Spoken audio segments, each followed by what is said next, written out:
दोस्तों, आप सबने कभी ना कभी हल्दीराम की आलू भुजिया या कोई भी नमकीन तो ज़रूर खाई होगी।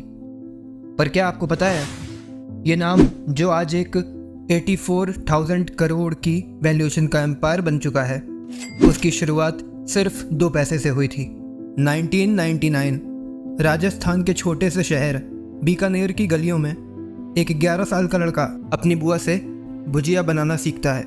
उस वक्त उसे बिल्कुल नहीं पता था कि उसकी ये चाहत उसकी ज़िंदगी बदल देगी और दुनिया भर में उसका नाम हल्दीराम के नाम से मशहूर होगा। 1908 में एक गरीब परिवार में पैदा हुए गंगा बिशन अग्रवाल, जिनको आप हल्दीराम के नाम से जानते हैं, उनके दादा की एक छोटी सी भुजिया की दुकान थी। बचपन से ही हल्दीराम का इंटरेस्ट बिजनेस में था। दिन भर छोटी सी दुकान पर बैठे बैठे वो देखते रहते थे कैसे भुजिया बनती है, और सिर्फ 12-13 साल की उम्र में उन्होंने प्रैक्टिस करके भुजिया बनाना बहुत अच्छे से सीख लिया था। लेकिन हल्दीराम सिर्फ एक छोटी सी दुकान में खुश नहीं थे। उनके अंदर कुछ बड़े सपने थे अपने बिजनेस को लेकर। उस वक्त मार्केट में जो भुजिया बनती थी वो बेसन से बनती थी, लेकिन हल्दीराम ने देखा कि राजस्थान के लोग मोठ की दाल को सभी टाइप्स की डिशेस में यूज़ करते हैं, और उन्होंने अपनी इस इनोवेशन के ऊपर बहुत मेहनत की और फाइनली ये इनोवेशन रेडी हो गई और इंस्टेंटली हिट हो गई और लोकल मार्केट में काफ़ी फेमस हो गई। लेकिन हल्दीराम यहीं नहीं रुके।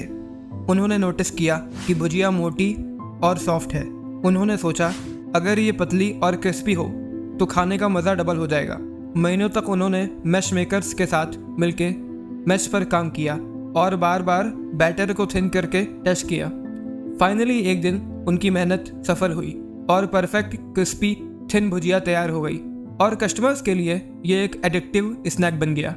1937 में 29 साल की उम्र में उन्होंने बीकानेर में अपनी अलग दुकान खोली।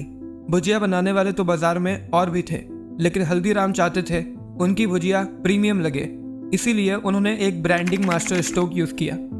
भुजिया का नाम रखा दंगर सेव, बीकानेर के मशहूर महाराजा दंगर सिंह के नाम पर। नाम से ही भुजिया अलग दिखी, प्रीमियम पोजीशनिंग मिली और हल्दीराम ने प्राइस बढ़ाया, पर कस्टमर्स को अब प्राइस नहीं, बस भुजिया दिख रही थी। सब कुछ ठीक था, लेकिन एक बहुत बड़ी प्रॉब्लम आई। घर की औरतों के आपस में झगड़े बढ़ गए और हल्दीराम को अपना घर और बनाया हुआ बिजनेस दोनों ही छोड़ना पड़ा। एक रात में हल्दीराम रोड पर आ गए। जिस बिजनेस को उन्होंने अपने खून पसीने से खड़ा किया था, वहाँ से एक पैसा भी नहीं मिला।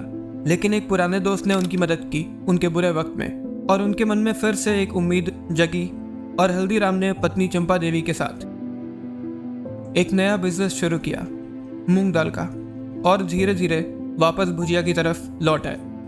1950 में हल्दीराम जब एक दोस्त की शादी में कोलकाता गए, उन्होंने भुजिया वहां आए सभी गेस्ट को खिलाई। रिएक्शन इतना ज़बरदस्त था कि लोग बल्क में ऑर्डर्स देने लगे। तब उन्होंने डिसाइड किया कि अब वो कोलकाता में हल्दीराम की ब्रांच खोलेंगे। 1955 में उनके बेटे रामेश्वर लाल और ग्रैंडसन शिव किशन ने एक 8 स्क्वायर फीट की शॉप खोली। शुरुआत स्लो थी, लेकिन वर्ड ऑफ माउथ और हल्दीराम के स्नैक्स के टेस्ट ने बिजनेस को ऊपर पहुंचा दिया। जल्द ही वो 200 किलो भुजिया रोज बेचने लगे और हल्दीराम ब्रांडिंग में काफ़ी अच्छे थे, इसीलिए उन्होंने एक नया स्नैक बनाया, बंगाली मिक्सचर, जो कोलकाता में तुरंत हिट हो गया। 1968 में शिव किशन नागपुर गए और देखा लोग मिठाई के दीवाने हैं, लेकिन उन्हें वैरायटी नहीं मिलती। उन्होंने सोचा क्यों ना नागपुर वालों को काजू कतली, मलाई लड्डू, रसगुल्ला दिखाए। कस्टमर्स पहले हेसिटेंट थे, तो शिव किशन ने फ्री सैंपल्स देने स्टार्ट किए, और जैसे जैसे लोगों ने टेस्ट किया, लोगों ने डिमांड बढ़ा दी। यहीं से हल्दीराम मिठाई इंडस्ट्री में भी उतर आए।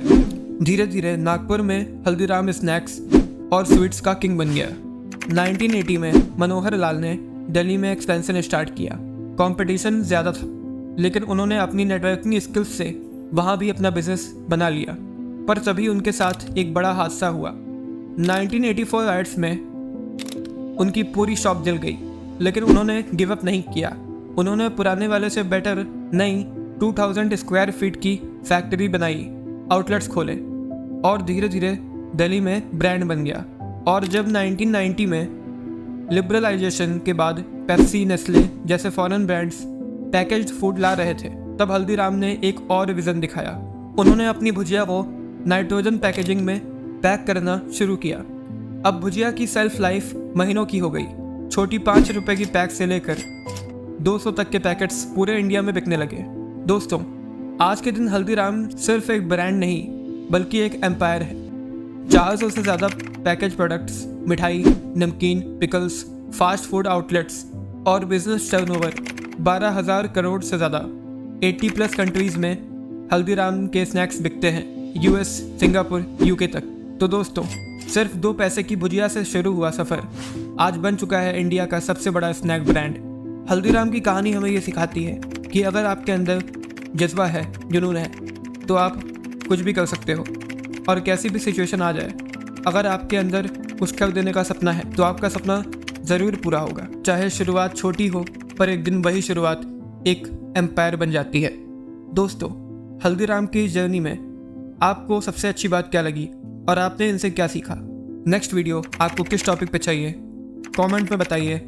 और इस वीडियो को हर उस इंसान तक पहुंचाइए जो अपनी लाइफ में कुछ बहुत बड़ा करना चाहता है। और ऐसे ही वीडियोस के लिए सब्सक्राइब करो।